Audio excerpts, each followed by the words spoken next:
What if I told you that the very thing you're striving for in your photography is probably hampering your images? There's actually a fair chance that all of the effort you go to get some of your images is actually half the problem. Striving to get that great image and then being disappointed is a real problem for many of us. I often speak about how we can improve photography, but a lot of the focus of my videos is actually about enjoying the process and kind of turning our attention away from the final image. And I guess that this is probably no different, but there's a different angle of attack on it here. Now, that different angle right now is based around the fact that I'm in a relatively small woodland area that I didn't know existed.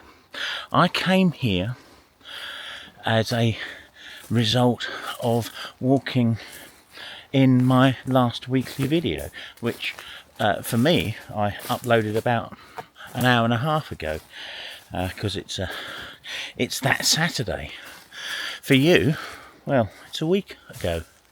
Well, it might not be, you might have just watched it, in which case thank you. The point is, this is a woodland area that is quite unlike the one I would normally go to.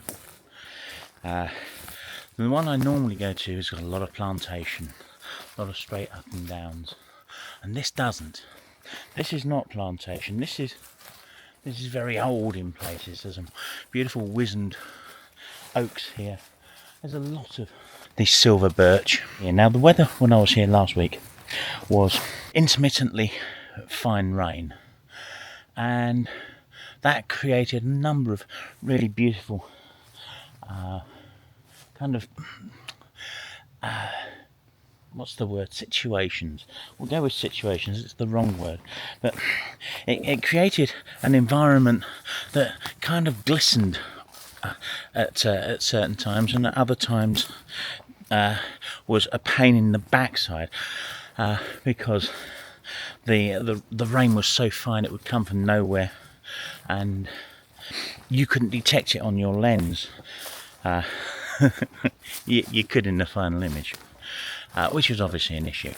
But I loved it then, and what I particularly loved about it is how diverse I found it, because there's some beautiful brackens, and there's some wonderful colours, and there's a whole load of mushrooms here. I didn't have a great deal of assignment for that last video to explore this place, but I do now, and I'm back, and it's not far from home, and I'm really kind of looking forward to this. Now, the crucial thing is, and this is absolutely crucial, I don't expect to get any great images on this occasion. I got a couple of nice ones last time, but they weren't great, and they weren't great because I was exploring for the first time, and the weather, which was perfect at times and others. I'm kind of making excuses for not great images, and the excuses for not great images this time, or expectedly not great images, is again I'm exploring. The light also isn't great, it's incredibly dull, and basically this is about expectation. My expectation is I'm not going to get much, and obviously as the time goes on, I'm going to get even less. But that's fine, because I will have more knowledge of the place for when I come back next time. Now, I don't have any preconceived ideas about this photo forage. That's what we'll call it, shall we? A photo forage. Big orange backpack these days even means I'm carrying my lunch, or I'm carrying a whole load of macro lighting gear and such. End of the day, it's the macro gear. So I did kind of think that I might get some mushroom images. Kind of banked a couple of things that I've seen, but felt that actually it was probably more important to have a damn good look around while there's still some light, because what is it? coming up to 5 o'clock. Yeah, it's 4:45.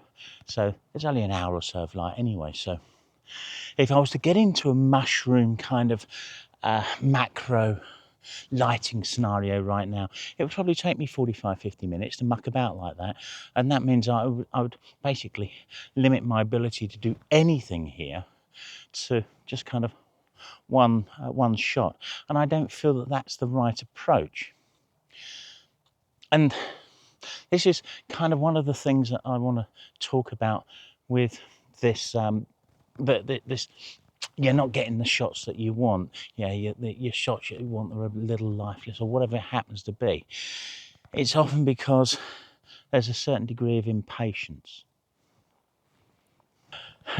Impatience, guilty as charged. I live my life with impatience. It's a difficult thing to work around, to live with, to overcome. I don't think I've managed it yet. But I'm better in situations like this. Oh, open space. Yeah, I'm better in situations like this because the part is that I'm here, you see. I'm already out, so therefore I'm enjoying the environment regardless of whether I get the camera out or not. Because I have learned that it isn't all about the image. And of course we say this all the time. Well, it's full of heather. Wish I'd known about this in August. But anyway, yeah, we discover things all the time. And of course, often, you know, they're kind of new. They're new things to us, but other people have already learnt them. They've spent years struggling, as you and I may be doing, and they've learnt these things. And we've yet to learn them. What can I say? Can you imagine how amazing that log there, that lovely silvered log, would look in a sea of heather over here? But I've missed it by 2 and a bit months. Still, I know it's here for next year. Don't know whether the log will be there.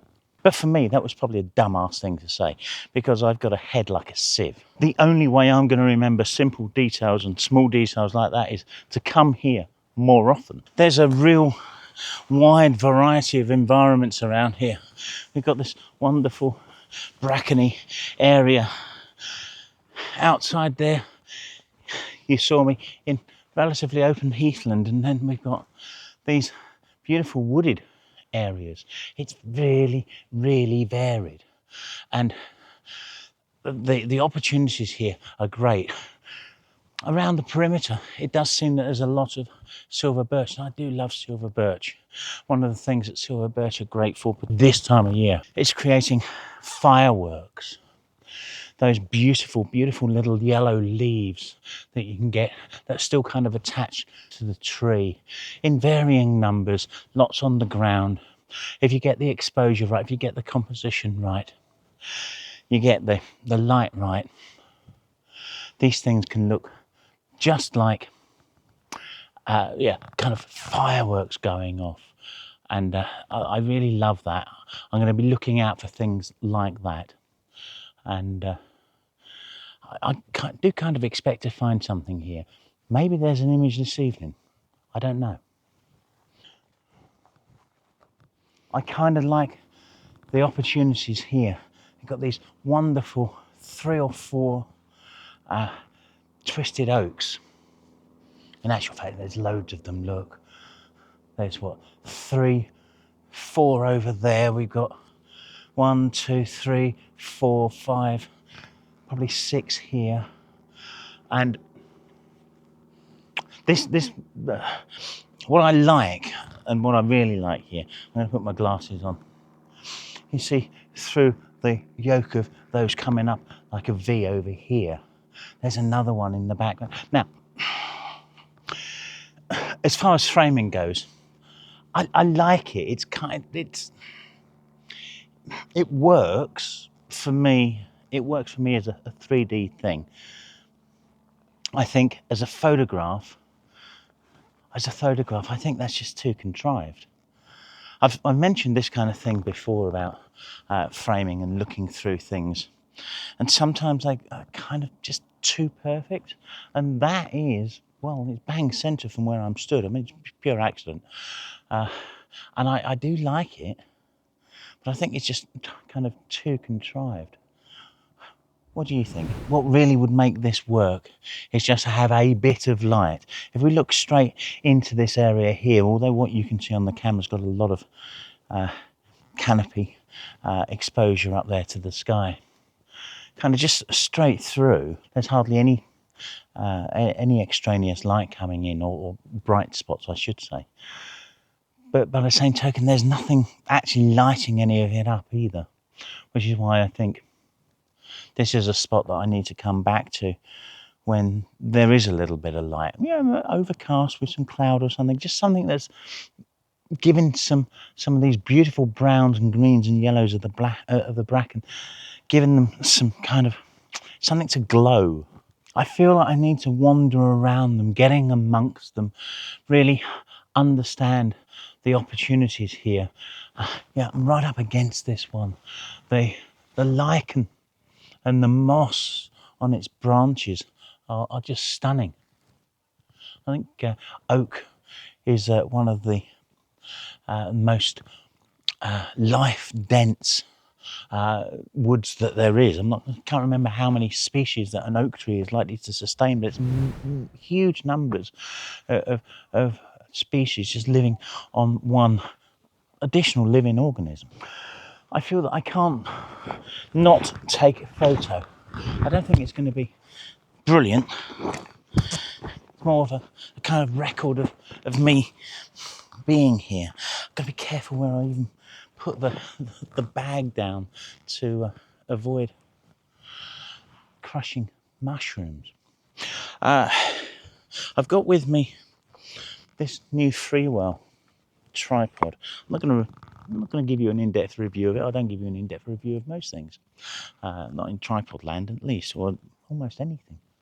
But I do feature these things. I don't normally. I've been using this for a week or two, in addition to the Coleman one, and I don't normally like twist locks. I'm really quite against them. These are a joy to use. They're very nice. Another carbon fibre tripod, taller, more substantial than the Zero last week, and it's a 5-in-1 tripod. I'm not going to go into a great deal of details with it, but there's just a number of features on it that I particularly like, and we'll talk about them another time. But right now, let's just see what we can find here. Maybe I should say what 5-in-1 means.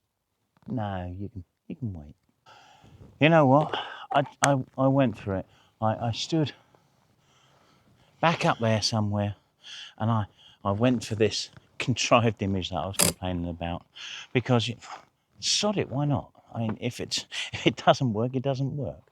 And then I spent quite some time wandering around, trying to work on that one there and this one here. And these two effectively come out of the same place. It's probably might be the same tree.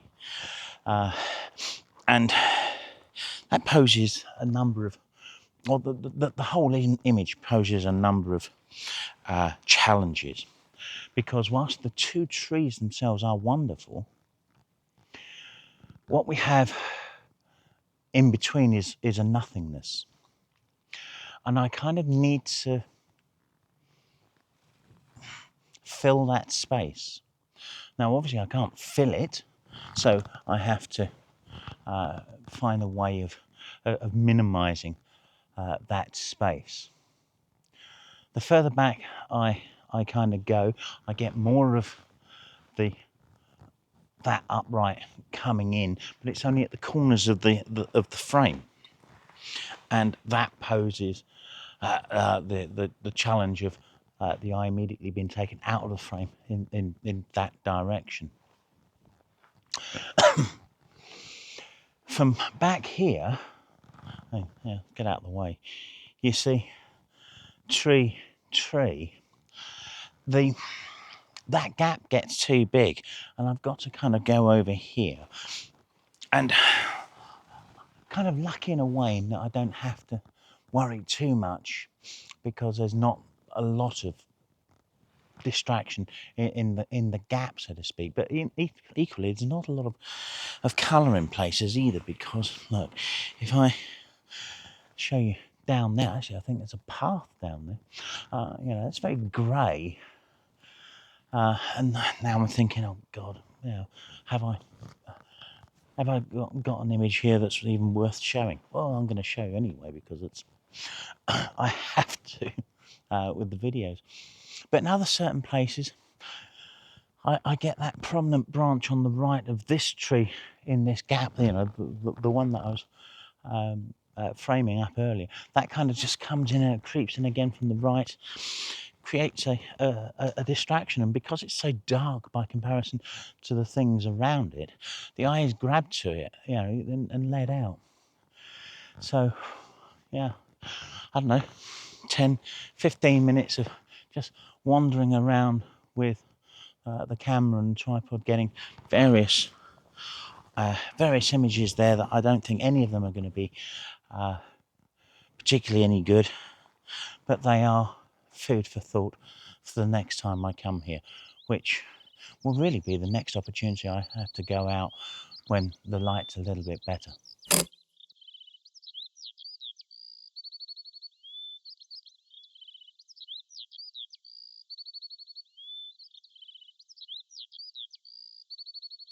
Right, so I'm back, and I'm in a spot that's really close to the car parking space, and it's actually a spot that I came to before, and I got one or two shots before. But when I was last here, as I think I mentioned earlier, there was a lot of fine rain around, and I hadn't noticed that there was a few drops on the lens, which absolutely ruined the image that I was after. And I've got to say that actually, having seen the image in on the big screen afterwards, I'm not sure it was that great anyway. But I mean, really, that was just days ago, and I'm in exactly this same spot. Let me just come up this bank a little bit here. Careful, because there's mushrooms everywhere, and it's just this wonderful area over here, and there's trees galore. There's views through, and I really kind of like it.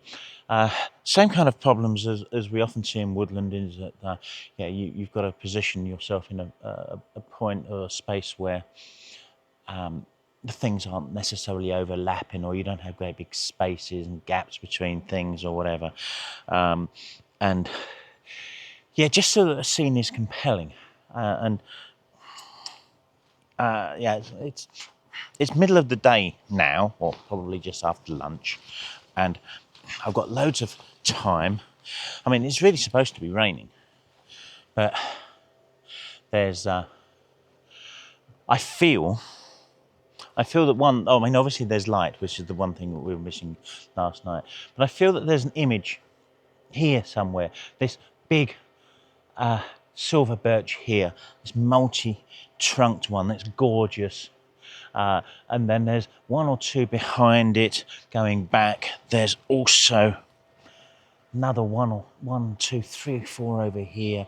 I think, yeah, this is a nice spot, and it's incredibly accessible.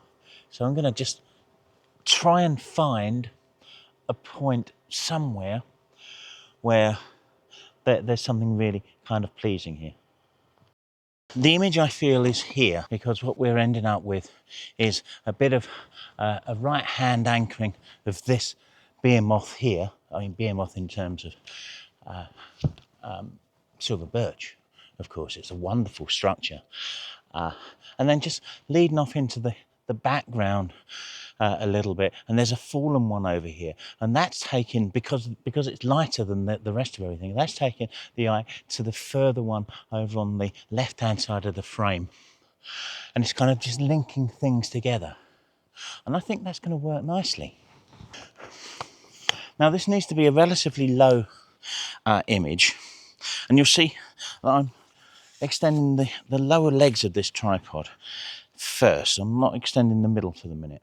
And I think somewhere around there, and I'll control the middle, I'll control the height with the center column in a moment.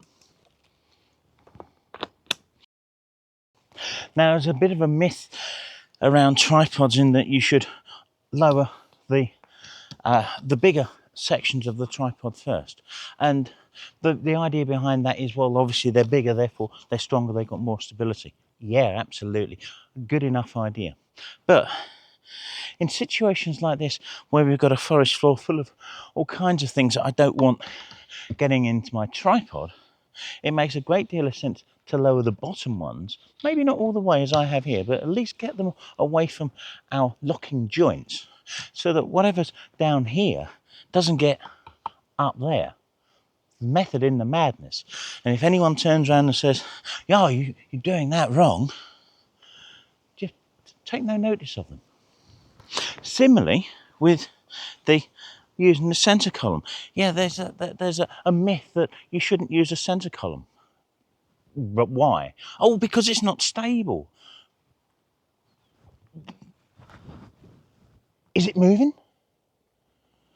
Yeah, I mean, if we have a kind of 2.5 on the Richter scale earthquake right now, it's going to shake, center column or no center column. If there's a great deal of wind, it may well shake, regardless of whether there's a center column. Yeah, that is as stable there as it is down there in pretty much all conditions. Well, not all, but you know what I mean. So this idea that we'll never use your center column, just why? The reason you will use a center column is really simple. If I've got my position correct here, and I don't want to go this way, or there, or there, you know, if I just need to up and down, look, who'd have thought it? There's a whole load of rubbish that goes around about tripods. If it's got a center column, it's designed to be used. Use it with caution, with the knowledge of what the risks are, such as they are on this beautiful autumn day, and take pictures. I am really liking this scene here. I'm underexposing, according to the camera, by a stop. I've got a 15th of a second at f8. What I have on screen, I'm thinking that's wonderful. It looks beautiful. And in post-production, a little bit of tweaking, maybe a little bit of glow, a little bit of autumn effect, something like that is going to really, really pull this image up from what I think now is rather nice to something that's really perhaps I'm getting too excited. Yeah, the theme of the of the video is don't be too disheartened if things aren't quite right, you know. But then again, I am practicing what I'm kind of preaching in that this is now the third time I've been to this spot, third time in a week. So I've already scoped this out. I've already been aware of this tree and that tree, and indeed the one just here as well. When I was here before, the light wasn't right. This image wouldn't have worked. But the light's nice now. It's just subtle. There's enough brightness. I mean, but again, I'm still only getting a 15th of a second at f8. That's fine. Tiny little bit of movement as there is going to provide it. Yeah, if there's that much movement, it's just going to provide that really ethereal feel to it. I'm not going to rely just on that. I'm going to look through. Okay, looking through, I find a problem. And that problem is that this big trunk here is right on the edge of my frame, which wasn't immediately apparent on the LCD. Might be my eyes, might be the LCD not being good enough to display things, or just the ambient light, everything around it. But I've double checked, and that's right on the edge. I don't think it's horrendous, and I probably will fire a shot off for it. But there are other issues we're going a bit wider because we've got this trunk here that comes out at an angle towards the camera, and there's also the rest of the trunks over there. So I'm gonna create this image from where it is, knowing that there's a possible problem with it, and well, you know, let's just see kind of how it goes, really. Oh, sod it, here we go. Let's put the focus point on the closer tree, and f8 in any case at this kind of distance. I'm at 25 mil, so. Oh, and it's also a 16:9 to ensure that we don't get too much of the canopy and the light spilling through that. So it's this young tree here. I don't know, what is it? Hawthorn? Don't think it is. Anyway, doesn't feel thorny enough for that. Someone will tell me. And what attracted me from back there by the big tree was just how much it kind of stood out against here, because I think part of it is because of this really yellowy bracken down the bottom here, but I kind of just spied it. I thought, what happens if we get close to that? Well, this does. This is one of those images that I'm absolutely uncertain of. It was an experimentation. I've done quite a lot of editing with it, as you can see. I'd be really interested in your take on this image. Do let me know down in the comments. Perhaps an investment in a macro lens will really pay dividends for you, because even if you're struggling to get images in Woodland with a kind of standard lens, kind of 12 to 40-ish kind of range, or 24 to 80 in full frame terms, that kind of thing. Get a longer lens and start looking for detail. You'll be gobsmacked at just how good you can get very fast by finding detail with a longer lens, or get a macro lens and getting bloody close, because the details are fantastic. But equally, you do have to, macro is a completely different discipline. This is focus stack, not because I couldn't get it all in focus by stopping down or so, but if I stop down too far, I get the background as well, and I don't want the background. I just want the background to be a colourful blur, which is why I focus stack most things in macro terms, so that we keep the attention on exactly what it is we're photographing. You know how they say there's a silver lining in every kind of thing? Well, the silver lining in having poor visual, it's not poor vision, but it's defective at close range, it's defective at long range, and it's only probably about there that I've got stuff in focus. It's not horrendous in either direction, but actually what it does is it gives me automatic defocus to my eyes. And from over here, I'm able to kind of see just the colours and the shapes more, rather than the detail. And one of the things that we will often do in post-production on images like this is add a little bit of glow, autumn effect, those kind of things to it, which is almost the kind of thing that I'm doing, or rather my eyes are doing, to me naturally. Because when I got closer to the tree, I thought, no, I don't know, maybe not. And actually, it's really just a facet of things coming more into focus. Kind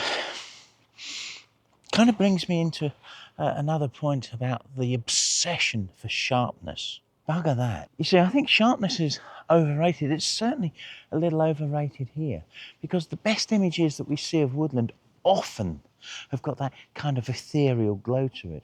And that ethereal glow is dragging the sharpness away. There's another really important point. It's a vital point to remember about Woodland as well, is that there's so much detail here. If you're only ever viewing this, your resultant image on a phone screen, or even a kind of 15, 17-inch screen, you're still not the kind of resolutions we tend to shoot at these days. You're still not actually being able to see kind of one-to-one detail. So you've got the act of compressing that image into a smaller space. You only really get the absolute fine detail when you're printing relatively large, kind of A3 and above, depending on your camera's resolution. So you can really get in and see individual leaves and such, because otherwise they kind of merge around, and we do ourselves an injustice with this whole concept of, well, it's got to be as sharp as it possibly can be. And actually, no, what we need to obsess about is it being acceptably sharp, not pinpoint sharp, because, well, for most of us, our eyes don't see it pinpoint sharp in the first place. And why are we striving for a perfection that, in many cases, isn't that important?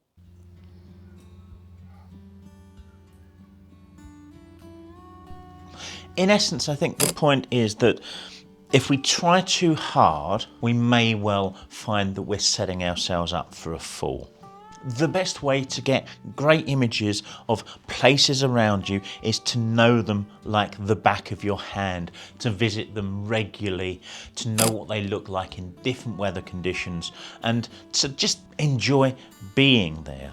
Sometimes we'll come away with great images. I think I've been really lucky with some of the images that I've got in this video, but that is because I went there 3 times in a week.